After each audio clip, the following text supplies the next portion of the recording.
Hello, happy March. Today I'm going to go over February favorites, February roundups, all the monies I spent in February and what I did in February.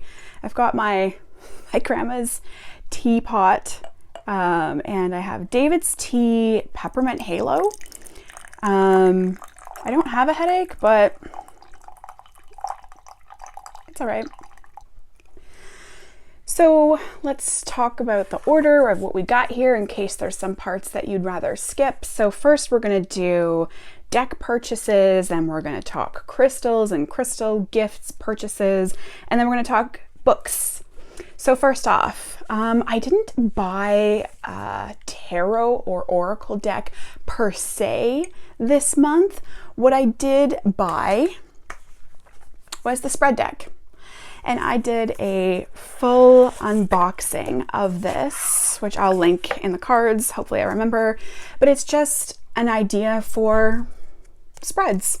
And I thought this would be fun to do with my private YouTube people, just to spice up the readings, kind of. Just kind of make it a little bit interesting instead of like the plain old weekly reading kind of deal. We shuffle and we pull a couple of these, and that's what our focus is for the week. I usually try and pull 2 to make the video shorter. I have found they work best when you pull 3 of them. It just kind of groups everything together a little bit better. So yeah, the 3 is better, but we make do with 2. I make it work. So that's the only deck I purchased in February. I did do some pre-orders, which I'll probably talk about in the coming months when I receive them. I'll be definitely doing unboxings of them and talk about those when I get them. So no point in mentioning them now. I've only used the spread deck the one time, so I'm still working on it, still working around it. I've used it several times with myself, which I'd loved, but with other people, it's just been the one time, the one video that we used it for. Crystals. So I've mentioned kind of before that I want to be in crystal jail. I've tried to put myself in crystal jail, but it's not going so well. I mean, it's not going terribly, but I'm not passing with flying colors. So I bought myself one crystal in the month of February, and the other crystals were gifted to me. So it was my birthday in February, and my mother gifted me this ruby in fuchsite tower. This is heavy. It is very chunky. I had not really heard of this before, so I looked it up and I read about fuchsite and I fell in love with the metaphysical properties of fuchsite. So I had to buy myself a piece of fuchsite. And I love this little guy. From what I remember, the metaphysical properties are that it helps with boundaries and saying no. So that's why I got it. Now it does leave sparkles. I don't know if you'll be able to see, but it does leave sparkles on your fingers, so I wouldn't recommend like tossing it in your purse or even putting it in your pocket. I would maybe put it in a baggie. I don't know how I would handle that for trying to keep it on my person, but that is an obstacle to overcome.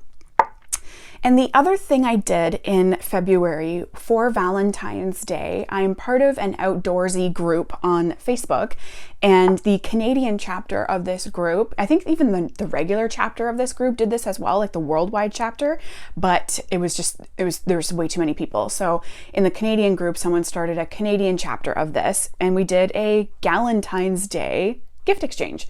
So it was through the website Elfster, which randomly selects who your person is, and then this person asked anonymous questions to me if I collect anything, and I did say crystals. So she ended up getting me this, where's the side I love? Aventurine Tower. And it's got this little chunk of clear quartz in it, right here, which I love. And the tip is fully intact. A lot of times with towers, the tip is chipped off. I just love this. I love that that clear quartz piece. There's even some like darker sections to it. I just love it. And aventurine is a good luck one. It's a money one, so bring it. And the other thing she gave me, which I do not have at all, is a piece of petrified wood. And it goes so well with the outdoor theme of the group. I thought she just did such a great job in picking a crystal that matches the vibe of the group that we were in. And the other thing that was in there was this nature meditations. So this is kind of neat. It has different categories. It has nature meditations, walking thoughts, messages from the earth, and strengthening affirmations. So you basically pull one, let's do nature meditations, and each section has its own different beautiful background. Waterfall of worthiness, find a quiet place to sit or stand comfortably for several minutes. Close your eyes and picture a beautiful waterfall nestled deep within a canyon. Hear the rushing water, watch the steady flow of droplets. Now imagine this waterfall is overflowing with your accomplishments and successes, all the things that make you proud to be who you are. Visualize yourself moving to stand directly beneath the waterfall and feel the flow of all your achievements wash over you. How does it feel to bask in your own worthiness?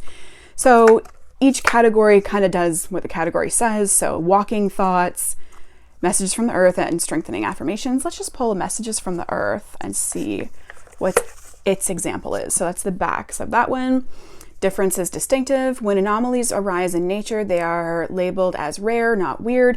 We celebrate the animals and organisms that have unusual qualities, birds with unique plumage, fish that glow in the ocean's depths, trees that appear to grow upside down. They show us that different is beautiful and that there is a significance in standing out. We too should celebrate what makes us unique. Today, consider something about you that makes you different. Rather than trying to fit in, what might it feel like to celebrate your differences and share them with the world? Feel confident in knowing that the things that make you different are also what make you distinct. So, super cute. I love it. I'm super impressed with my little Galentine's Day gift exchange. That was really cute. So I just wanted to share that, and of course the crystals that I got along with it.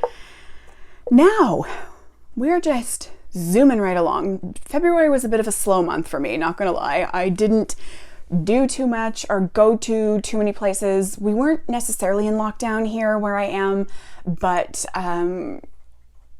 things are still not fully open. They did fully open the first week of March mostly.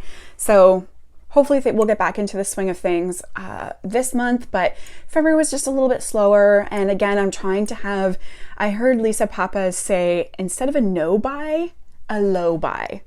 So I can get on board with the low buy. So again, it is what it is. I'm trying to keep it simple, and that makes this video shorter and easier to watch. So there's also that. We are on to books. I finished my Holly Black series. For my birthday, I did get money to purchase a new Kobo. So I purchased my new Kobo and I finished the second book, which was, so Cruel Prince is the first one, Wicked King, I think, is the second one, and third one is Queen of Nothing. So I finished the second one, started and finished the third one. I think the third one, it took me like 2 days, maybe 3 days to purchase it on my Kobo and then read the entire thing. I would love to see these books as movies. I think visually it would be so interesting. Like, I'm almost picturing like Avatar-esque, because they talk about these fairy beings, these fairy people, and they have tails and they have cat eyes and all different kinds of things, like green skin, each one is different, wings, all that kind of stuff. So I think visually, kicking the camera. I think visually it would be a very, very interesting movie. And I kind of hope that they come out with it. Of course, movies make books a little bit dimmer, in my opinion. The book is almost always better, but I would love to see it regardless. So then what I did after that, I was going to buy the Harry Potter book series because, gasp, I have not read them. It's been on my to-do list for years. And actually, when the pandemic started, Spotify had guest celebrities from the Harry Potter movies read Harry Potter books. So I think they had a guest celebrity. I can't remember if it was for a certain number of chapters or for each book. I can't even remember, but that's right when the pandemic first started. Like we're talking 2020. And I was listening to it. I was on Spotify religiously listening while I was working from home. But of course you're distracted. Like I was working as well. So it wasn't like I was just sitting listening to the book. But I am going to start over again with book 1 and really give it a go. However, with it being a low buy year, I did look around at the books on my bookshelf. I don't know if you can see up here, there is a plethora of them. Even on the bottom shelf, there's also a bunch of books that I've not read. I've purchased these with the best intention and I haven't read them. So I decided to go to my bookshelf first and think, okay, which one of these can I read? And then possibly give on to someone else and get it off of my shelf, out of my personal space, and actually use something that I have put money into. And I went with Light is the New Black by Rebecca Campbell. This book is by the author of the Work Your Light Oracle. She's got I think she's got a tarot light seed, or I don't know. I don't love her tarot. This one really resonates with me for some reason. And this book, I'm only this far into it, but it really helps me understand this deck that much more. So if you have this deck, I highly recommend reading this book. Even if you don't have that deck, I highly recommend reading this book. It is extremely inspirational. The problem is I'm reading it at night and I'll finish a chapter and I just feel so inspired to do something. But it's like 9:30, 10 o'clock at night. And what am I going to do? Like I'll get up and just like look around my space and I might film a tarot video for my friends. But other than that, there's not a whole lot I can do at 10 o'clock at night. I'm really enjoying it. It is such an easy read. It's like little 1 or 2 page stories or inspirational musings that she has. So it's very easy to read. Even if you just tell yourself you're going to read a couple of them at night, really that's only like 4, maybe 5 pages. So you can read several of them at night. But even if you just kind of want to make yourself read a couple chapters to get yourself tired and get yourself ready for bed, which sometimes is what I do, then it's super easy to pick up and just read a couple of them, not commit to too much time, like a 20-page chapter. Super easy, very highly recommend. I actually probably will not be gifting this to someone. I will not be moving it on because it's something that I think I'm going to want to have for a while to reference and just kind of pick up and read a random chapter because the book is designed to be able to do that. And get some inspiration, just kind of get that spark back for a little bit even. So that's it. That's February, folks. That's all I have. Again, it was a pretty quiet, I don't want to say low month, but I'm feeling a very weird energy.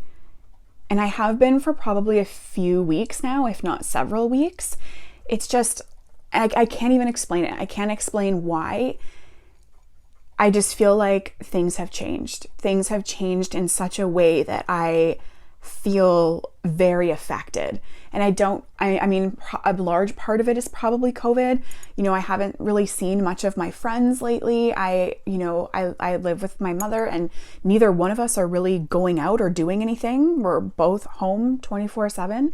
So it's just, I feel it's a weird time and I feel a very weird energy. And I think I was very affected by that in the month of February.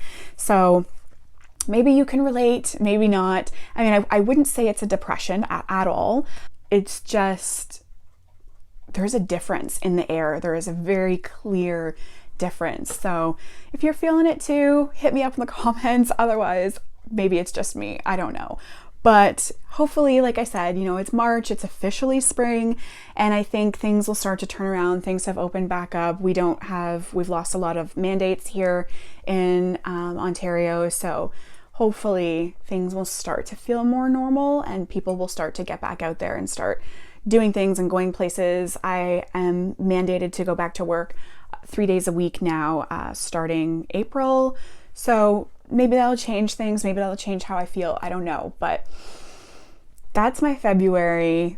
Fingers crossed that February has March has a different vibe.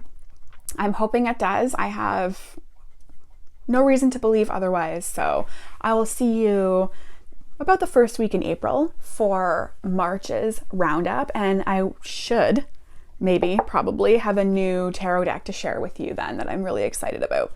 So enjoy your month of March, and I'll see you here and there. I'm going to do a new series about decks I wish I liked, so that'll be coming up, and I'm going to do probably 3 parts because there's a lot of them. Oddly, there's a lot of decks I wish I liked, so I'll probably do a 3-part series that'll be coming up in the month of March as well. So eyes peeled for that.